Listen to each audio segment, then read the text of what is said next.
আসতে হবে বারে বারে এই ভবে মাঝারে আর না হবে মানব জন পাশানে লাগিয়ে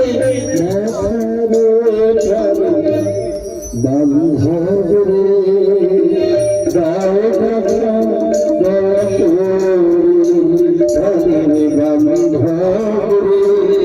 দাও বাবা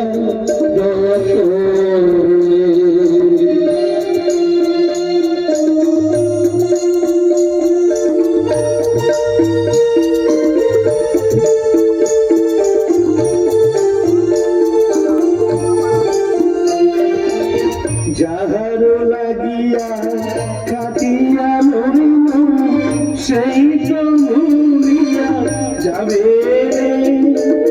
যাহার লাগিয়া কাটিয়া মরিল সেই তো মরিয়া যাবে প্রাণ পাখি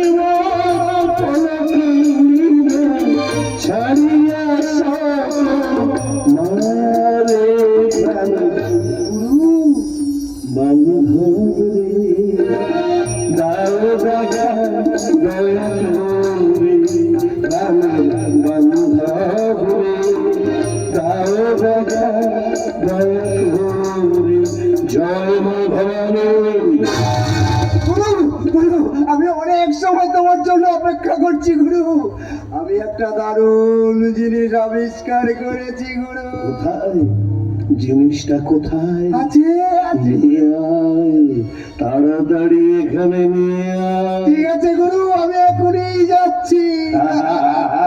গ্রহণ লাগিয়েছে ধরা অমাবস্যায় পূর্ণিমার চাঁদে গ্রহণ লাগিয়েছে। এই চৌধুরী বাড়ির সব কিছু কিনে খাবে বলে সিমসিম করে এগিয়ে চলেছি আমার লক্ষ্যের দিকে।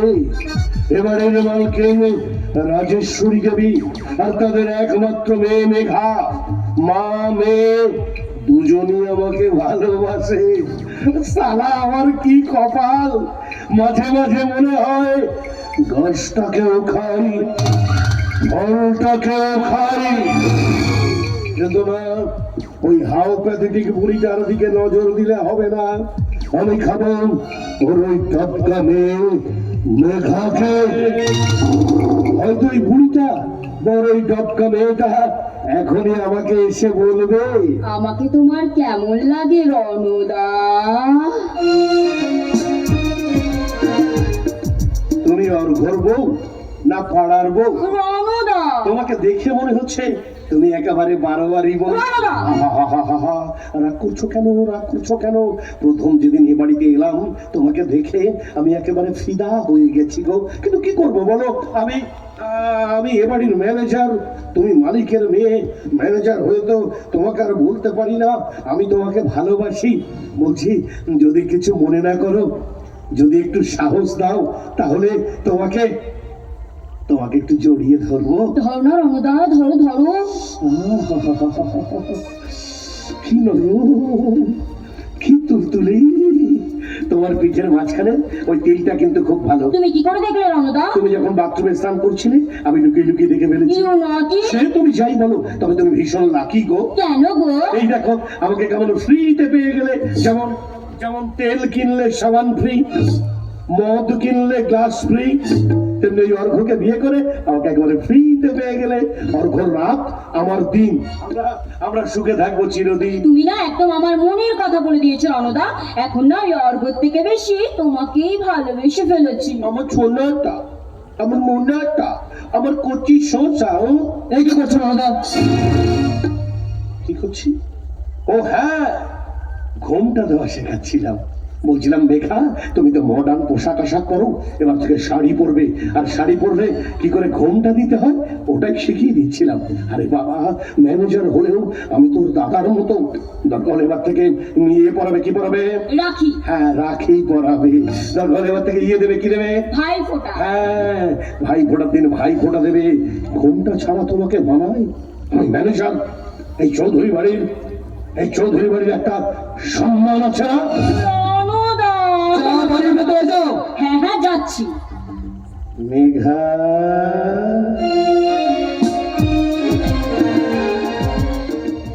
এ আমার ছোট বউ, বড় আদরে ছোট বউ। রণদা, রণদা, রণদা! বারণ করতে পারো না? বারণ করবে? আমি ইমোশনাল হয়ে তোমাকে নিজের বোন ভেবে বারবার বুকে জড়িয়ে ধরি। বারণ করবে? ওর বুঝি খারাপ লাগে না? ও তোমার স্বামী, আমি তোমার দাদা। দাদা যদি বারবার বুকে জড়িয়ে ধরে, স্বামীর খারাপ লাগবে না? হ্যাঁ, বারণ করবে আর ধরবো না। এসো এসো এসো। তাহলে ওই কথাই রইল রণদা, এবার থেকে এলে আমি ঘুমটা দিয়েই আসবো। নিয়ে গেল রে ওরে হারামির বাচ্চা, আমার সামনে দিয়ে সারা ডবকা মালটাকে দিয়ে চলে গেল। কতদিন সারা উপোস করে আছি, কবে যে উপোস কাটবে গুরু, কাটবে, উপর সব কেটে যাবে। দেখো গুরু, কাকে এনেছি। এর স্বামীটা অসুস্থ, কিছু টাকার দরকার। হ্যাঁ, ওই মনোহর দুলের বউ। তার মানে বাঘদি? হ্যাঁ, দুঃসারা। আচ্ছা ঠিক আছে, গঙ্গা জলের ব্যবস্থা কর, ছিটিয়ে নেব। তা কিছু পেতে গেলে কিছু দিতে হয় সোনা। এই দাদা যা বলবে সব শুন। এই অফসাইডে গোল মারার চেষ্টা করিস না, শালা রেফারি আমি, বাঁশি বাজিয়ে দেবো। ওটা শালা ভাঙা টোটো, তুই চালাতে পারবি? পারবি না। ভাঙা টোটো একমাত্র আমি চালাতে পারি। আগে এই পুরোহিত পুজো করবে, পুজো হবে, ভোগ হবে, আরতি হবে, তারপরে তো প্রসাদ। শালা অকাল কুষ্মান্ডু আগে থেকে প্রসাদ চাইছে। হ্যাঁ, যা যা যা, বাইরে যা, ভালো ভালো মাল আনবি, বাইরে পাহারায় থাকবি, আমি পুজোটা সেরে ফেলি। যা যা। এই শালা, তুই তো বললি ওটা আমার মাল, আর পরের মালে যে হাত দেয় তাকে কি বলে জানিস? কি বলে গুরু? Loose character. তুই শালা একটা চরিত্রহীন হয়ে গেছিস। যা বাইরে যা।